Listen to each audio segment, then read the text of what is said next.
não existe nenhuma prova de fé que eu e você possamos viver sem que não haja uma recompensa. Obrigado pelo teu amém. Vou dizer de novo: toda prova de fé que nós passamos na vida, na palavra de Deus nos garante que há uma recompensa. E talvez alguns de vocês agora mesmo estejam passando nesse momento da sua vida por uma prova de fé. E eu tenho certeza que essa palavra vai trazer luz ao teu coração, ao teu entendimento, para que você tenha um posicionamento firme e saiba como passar por essa dificuldade, saiba como atravessar por essa situação e sair vitorioso, vitoriosa, em nome do Senhor Jesus. Então põe a tua atenção, põe o teu carinho nessa palavra, que eu tenho certeza que Deus vai falar com você. Gênesis capítulo 41, primeiro livro da Bíblia. Gênesis capítulo 41, nós vamos ler a partir do versículo de número 46, amém? Era José da idade de 30 anos, quando se apresentou a Faraó, rei do Egito, e andou por toda a terra do Egito. Nos 7 anos de fartura, a terra produziu abundantemente, e ajuntou José todo o mantimento que houve na terra do Egito, durante os 7 anos, e o guardou nas cidades. O mantimento do campo ao redor de cada cidade foi guardado na mesma cidade. Assim ajuntou José muitíssimo cereal, como a areia do mar, até perder a conta, porque ia além das medidas. Antes de chegar à fome, nasceram 2 filhos a José, os quais lhe deu Asenate, filha de Potífera, sacerdote de On. José, ao primogênito, chamou de Manassés, pois disse: Deus me fez esquecer de todos os meus trabalhos e de toda a casa de meu pai. Trabalhos aqui quer dizer todas as minhas lutas, todos os meus sofrimentos, amém?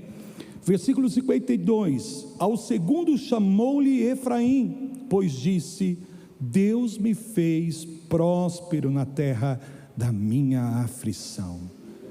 Aleluia. Irmãos, essa é uma declaração poderosa, que eu quero convidar você a fazer hoje, nessa noite, diante do trono de Deus.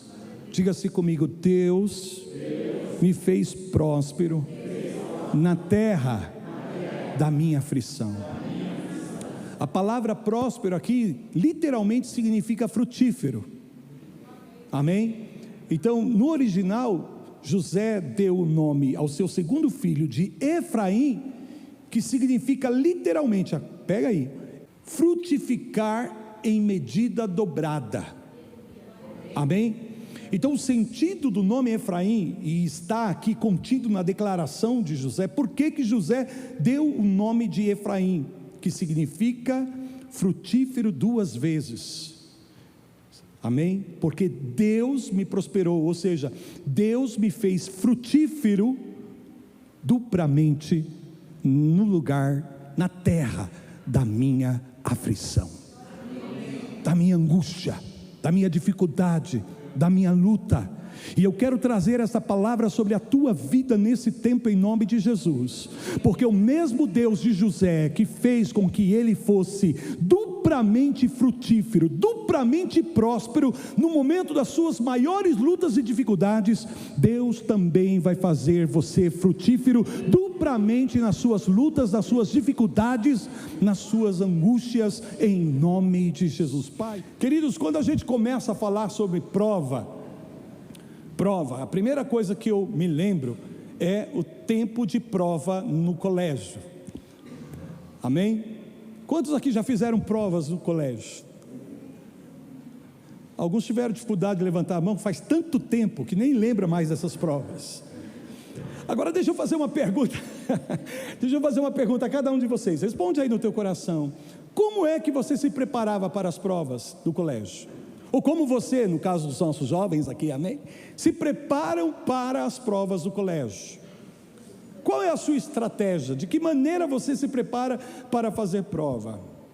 Bom, no princípio eu começava fazendo o seguinte, a minha estratégia era essa: decorar as perguntas e as respostas, para depois ir lá e fazer a prova, amém?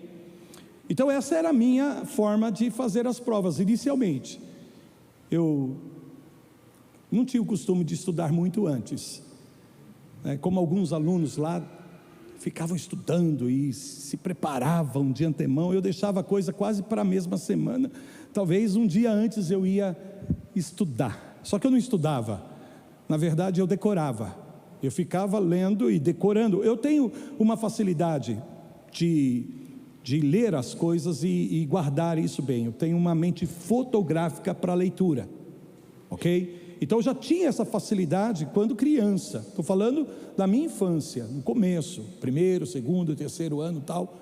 Quando a coisa começa a ficar mais difícil, porque você vai avançando nos anos, né? E as provas vão ficando cada vez mais complicadas, eu percebi que essa questão de simplesmente decorar, ainda que eu poderia, ser bem sucedido, e de fato eu estava sendo bem sucedido em muitas provas, conseguia tirar notas boas, mas na verdade eu não aprendia. Eu descobri que muito daquilo que eu tive êxito nas provas, consegui adquirir boas notas, e às vezes o nosso objetivo é só esse, conseguir uma boa nota para passar de ano, e tudo bem, se você aprendeu ou não aprendeu, já não é prioridade, é apenas você tirar uma boa nota, quer dizer, é você se dar bem. Então a gente já começa cedo na vida, assim, com essa filosofia, com esse tipo de comportamento, de mentalidade.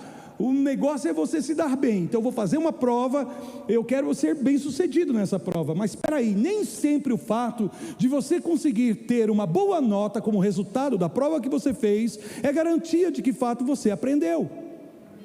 Principalmente usando essa metodologia que eu usava, de decorar. Então eu percebi que eu estava avançando nos anos, mas quando eu ia me deparar com as novas matérias, que precisava do fundamento das matérias passadas, eu percebi que eu não tinha condições e não estava à altura. Então eu tinha que ralar mais ainda, até que eu mudei a estratégia na minha vida.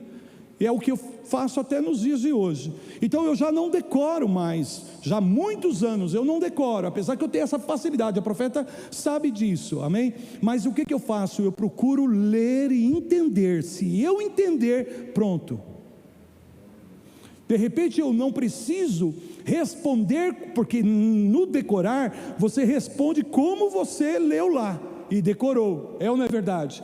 Mas quando você aprende, você pode desenvolver uma perspectiva diferenciada, usando palavras para declarar a mesma coisa. Então significa que você ganhou um entendimento sobre aquilo, que você de fato se desenvolveu no aprendizado, e isso é que de fato interessa. Amém? Por quê, gente? Porque na vida nós temos essa tendência de querer se dar bem em algumas provas.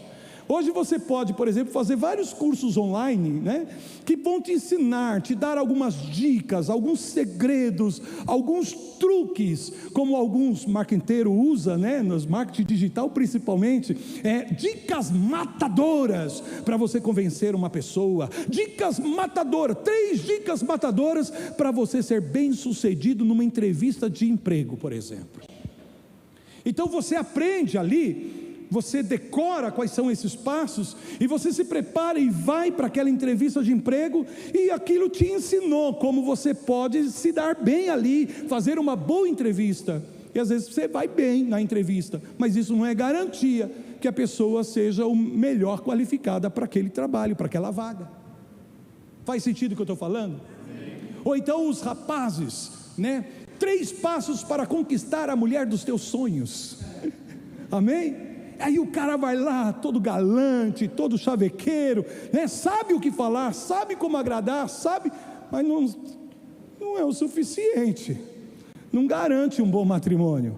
Precisa saber como é que ele trata a mãe, como é que ele trata o pai, e no caso da mulher também, assim, ou não é verdade? Precisa de discernimento, precisa de desenvolver sabedoria. Então na fé, e agora eu falo sobre a vida de fé, não dá para a gente assumir algumas provas querendo se dar bem, usando de truques e artimanhas.